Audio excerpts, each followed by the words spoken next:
हाय दोस्तों, आज हम शारीरिक शिक्षा के मनोवैज्ञानिक आयाम physiological dimension of physical education chapter के ऊपर, जो कि क्लास 11वीं का चैप्टर है, उसके ऊपर आज बात करने जा रहे हैं।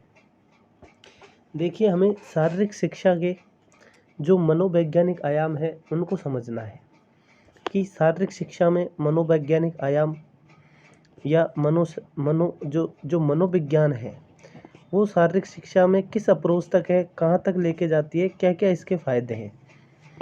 ये सब हमको शारीरिक शिक्षा के अंदर मनोविज्ञान के अंतर्गत अध्ययन करना है। लेकिन इन सब को जानने से पहले हमें मनोविज्ञान को पढ़ना पड़ेगा कि मनोविज्ञान क्या होती है।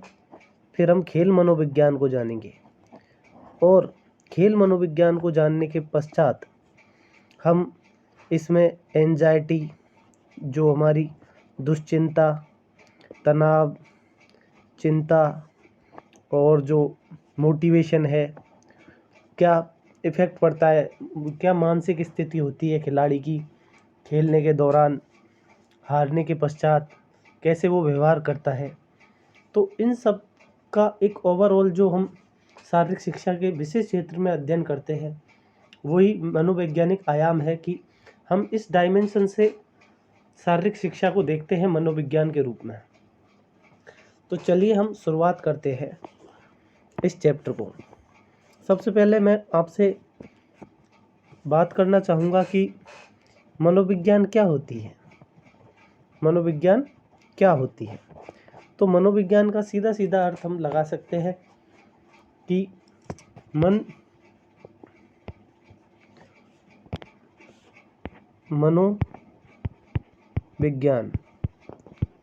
मनोविज्ञान दो शब्दों से मिलकर बना है।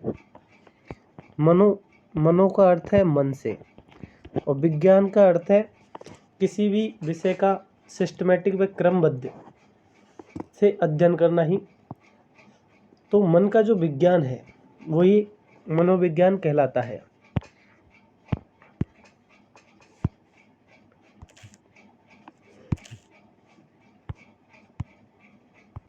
तो चलिए देखते हैं कि मनोविज्ञान प्राणी जगत के व्यवहारों का कार्य कारण संबंध परक अध्ययन करने वाला विज्ञान है। अर्थात कि जो मनोविज्ञान है वो हमारे मानव के आपसी व्यवहारों का किस कारण से, किस संबंध से जो व्यवहारों में चेंज होता है उन सब का विज्ञान है। किसी प्राणी या व्यक्ति का कोई व्यवहार किन नैसर्गिक या किन पर्यावरणगत परिस्थितियों और इन दोनों के बीच होने वाली क्रिया प्रतिक्रियाओं का परिणाम है। जो मनोविज्ञान होता है वो हमारे जो प्राणी का व्यवहार है, जो जिस पर्यावरण में रहता है या नैसर्गिक परिस्थितियों में के दौरान उन दोनों की क्रिया और प्रतिक्रिया में जो आपसी संबंध है उसी का अध्ययन करते हैं। यही मनोविज्ञान कहलाता है। अब आप आगे देखते हैं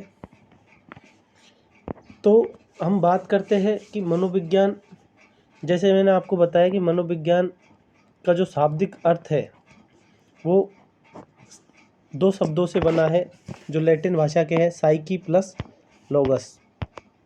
साइकी प्लस लोगस। साइकी अर्थ होता है सोल और लोगस का अर्थ होता है टू स्टडी, मतलब आत्मा का अध्ययन। लेकिन आज हम इसको आत्मा के अध्ययन के रूप में नहीं जानते हैं, लेकिन आज तो हम इसको व्यवहार के अध्ययन के रूप में जानते हैं। तो अब हम इसी का जो विकास है, विकास कालक्रम के बारे में पढ़ेंगे। लेकिन इससे पहले इसकी उत्पत्ति के बारे में हम बताना चाहेंगे कि जैसे मनोविज्ञान की उत्पत्ति आज से 2000 वर्ष पहले, ये जो फिलोसॉफी सब्जेक्ट है जिसे दर्शन शास्त्र कहते हैं हिंदी में, उससे उसकी उत्पत्ति मानी गई है। मैं आपको बता दूं दोस्तों कि दर्शन शास्त्र के अंदर पहले मनोविज्ञान को रखा जाता था और ऐसा कहा जाता था कि दर्शन शास्त्र से ही मनोविज्ञान की उत्पत्ति हुई है। जैसे कि यहाँ पे लिखा है कि रायबर्न ने ठीक ही कहा है कि आधुनिक काल में इस संबंध में एक परिवर्तन हुआ है कि मनोविज्ञान ने धीरे धीरे अपने विज्ञान को दर्शन शास्त्र से अलग कर दिया है। अब हम इसके अर्थ को बारे में पढ़ेंगे कि मनोविज्ञान शब्द की उत्पत्ति दो शब्दों से हुई है, साइकी प्लस लोगस, जिसमें साइकी का अर्थ है आत्मा और लोगस का अर्थ है अध्ययन। इस प्रकार के अर्थ के अनुसार मनोविज्ञान आत्मा का अध्ययन करने वाला विज्ञान कहलाता है। इसके अंदर ये एक मनोविज्ञान एक ऐसा विषय है जिसमें व्यक्ति में विचार, भावना, रुचि, अभिरुचि आदि के संबंधों में समुचित जानकारी प्रदान करके उसके व्यवहार में परिवर्तन हेतु सहायता सिद्ध होता है। अब हम इसके विकास कालक्रम को जानेंगे। सबसे पहले मनोविज्ञान को आत्मा के विज्ञान के रूप में जाना जाता था। इसके जो समर्थन करता है प्लेटो, अरस्तु, सुकरात, देकार्ते, इन सभी इसको आत्मा के विज्ञान के रूप में बताते हैं। लेकिन आने वाले समय के जैसे इसका जो कालक्रम है वो 15वीं 16वीं शताब्दी के दौरान इसको आत्मा का मनोविज्ञान कहा जाता था, परंतु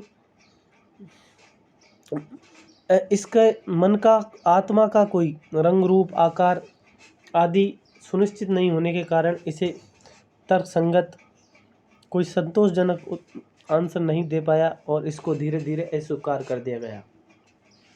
इसके बाद में मनोविज्ञान को मन का विज्ञान के रूप में जाने लगा 16वीं से 17वीं शताब्दी में, और इसके जो समर्थनकर्ता थे John Locke's, Hobbes, Locke, Rousseau, Pomponazzi इत्यादि ने इनको मस्तिष्क या मन का विज्ञान बतलाया। लेकिन मस्तिष्क किस प्रकार क्रिया करता है, मस्तिष्क को किस प्रकार मूर्त बनाया जा सकता है आदि के संदर्भ में जो तर्क है वो भिन्न भिन्न थे। इस प्रकार से इसको मस्तिष्क के विज्ञान के रूप में भी स्वीकार नहीं किया गया। इसके बाद हम इसको चेतना के विज्ञान के रूप में जानने लगे। चेतना के विज्ञान के रूप में इसके जो समर्थन करता थे वो William Wundt, William James, James हल्ली आदि मनोवैज्ञानिकों ने इसका समर्थन किया कि जो मनोविज्ञान होता है वो चेतना का विज्ञान होता है। परंतु जो वर्तमान समय के मनोदार्शनिक है उनका कहना था कि मन सदैव चेतन अवस्था में नहीं रह सकता। मन के चेतन और अर्धचेतन स्तर का भी व्यक्ति की मानसिक, भावनात्मक और शारीरिक क्रियाओं से पूर्ण संबंध होता है। इसीलिए इसको चेतना के विज्ञान के रूप में भी मनोवैज्ञानिकों ने अस्वीकार कर दिया। इसके बाद हम इसको व्यवहार के विज्ञान के रूप में जानने लगे, जो आज 20वीं शताब्दी में हम इसका कालक्रम मानते हैं। और जो वर्तमान जो मॉडर्न साइकोलॉजी है उसके फादर को हम वाटसन के रूप में जानते हैं। इसके और भी जैसे वुडवर्थ, गैरेट इत्यादि इसके समर्थनकर्ता मनोवैज्ञानिक रहे हैं। इसके अंदर हम मानव के जो व्यवहार है उसका अंतर संबंध या उसका अध्ययन करते हैं। अब हम इसके बारे में, जैसे कि इसमें लिखा है कि मनोविज्ञान के अंतर्गत भौतिक, मानसिक, संवेगात्मक, सामाजिक, सामान्य, असामान्य, बाल व्यवहार, प्रौढ़ आदि सभी प्रकार के व्यवहारों का अध्ययन किया जाता है। और गैरेट ने तो कहा ही है कि मनोविज्ञान को मानव व्यवहार का अध्ययन बतलाया है। मनोविज्ञान की विषय वस्तु मनुष्य क्या करता है, कैसे करता है और क्यों करता है, इन सबको बतलाया है। वुडवर्थ ने अब देखिए दोस्तों, ये डेफिनेशन बहुत इंपॉर्टेंट है, बहुत ही एग्जामों में आती है। मैं आपको इसको नोट डाउन करके बताता हूँ कि वुडवर्थ ने क्या कहा। वुडवर्थ ने क्या कहा मनोविज्ञान के बारे में कि सबसे पहले मनोविज्ञान ने अपनी आत्मा का त्याग किया, फिर मस्तिष्क का, फिर मन का, और उसके बाद चेतना को अपनाया है। ये वाला जो डेफिनेशन है वुडवर्थ का बहुत ही इम्पोर्टेंट है, बहुत ही। First psychology lost its soul, then it lost its mind, then it lost its consciousness, it still has behaviour of sort. इस प्रकार वुडवर्थ कहता है कि मनोविज्ञान ने पहले अपनी आत्मा का त्याग किया, फिर मस्तिष्क का त्याग किया, फिर चेतना का त्याग करते हुए और व्यवहार को अपना लिया है। अब आगे हम देखते हैं कि अलग अलग मनोवैज्ञानिकों ने मनोविज्ञान को अपने शब्दों में परिभाषित किया है, अपने अपने विचार प्रकट किए हैं और अपने अपनी परिभाषाएं दी है। तो हम देखते हैं सर्वप्रथम बोरिंग के अनुसार। बोरिंग कहता है कि मनोविज्ञान मानव प्रकृति का अध्ययन है। Psychology is the study of human nature. Boring क्या कहता है? बोरिंग बोर करता है, मजाक कर रहा हूँ दोस्तों। बोरिंग बोर करके कहता है कि psychology is the study of human nature. Psychology is the study of human nature. Psychology is the study of human nature. वहीं वाटसन, जो कि मैंने बताया था, वो कहता है कि मनोविज्ञान व्यवहार का निश्चित विज्ञान है। मनोविज्ञान क्या है? व्यवहार का निश्चित विज्ञान है। मनोविज्ञान क्या है? व्यवहार का निश्चित विज्ञान है। अर्थात psychology is the positive science of behaviour. Positive science of behaviour, या फिर हम इसको कह सकते हैं कि मनोविज्ञान व्यवहार का धनात्मक विज्ञान है। ये भी वाटसन के द्वारा ही परिभाषा मानी जाती है और बहुत इम्पोर्टेंट परिभाषा है दोस्तों, एग्ज़ाम में आपको देखी जाती है। इसके बाद हम स्किनर के अनुसार पढ़ते हैं। स्किनर कहता है कि मनोविज्ञान व्यवहार और अनुभव का विज्ञान है। व्यवहार और अनुभव का विज्ञान है। Psychology is the study of science of behaviour and experiences.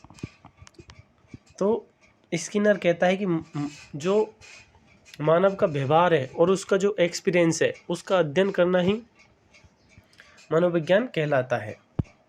उसके बाद हम कोलसनिक के अनुसार पढ़ेंगे। कोलसनिक कहता है कि मनोविज्ञान मानव व्यवहार का विज्ञान है। कोलसनिक कहता है कि मनोविज्ञान मानव व्यवहार का विज्ञान है। Psychology is the science of human behaviour. Psychology is the science of human behaviour. जो मानव व्यवहार का जो विज्ञान है, जो मानव के व्यवहार का विज्ञान है, वही मनोविज्ञान है, ये कोलसनिक कहता है। इसके बाद हम कोलसनिक के क्रो एंड क्रो के अनुसार देखते हैं। क्रो एंड क्रो कहता है कि मनोविज्ञान मानवीय व्यवहार और मानवीय संबंधों का अध्ययन है। मनोविज्ञान मानवीय व्यवहारों और मानवीय संबंधों का अध्ययन है। Psychology is the study of human behaviour and human relationship. Crow and crow की ये बहुत ही इंपॉर्टेंट डेफिनेशन है दोस्तों। Psychology is the study of human behaviour and human relationship, crow and crow कहता है। अब मैकडूगल के अनुसार देख लेते हैं। मैकडूगल क्या कहता है? मैकडूगल कहता है कि मनोविज्ञान आचरण और व्यवहार का यथार्थ विज्ञान है। पॉजिटिव साइंस होता है इसका अर्थ, कि psychology is the positive science of conduct and behaviour. जो मनोविज्ञान है वो मानव के जो बिहेवियर है और उसका जो आचरण है, वो क्या करता है, कैसे करता है, उसका विज्ञान है। तो मैकडूगल की जो डेफिनेशन है वो भी बहुत इम्पोर्टेंट मानी जाती है कि मनोविज्ञान मानव के आचरण और व्यवहार का यथार्थ विज्ञान है। तो चलिए दोस्तों, थैंक यू। आज के हम इसी पार्ट में मनोविज्ञान का अर्थ और मनोविज्ञान की परिभाषाओं के रूप में ही पढ़े हैं। नेक्स्ट वीडियो में हम मनोविज्ञान की विशेषताएं और जो खेल मनोविज्ञान है और मोटिवेशन, इन तीनों टॉपिक्स के बारे में पढ़ेंगे। तो चलिए, थैंक यू वेरी मच, और आप का दिन शुभ हो।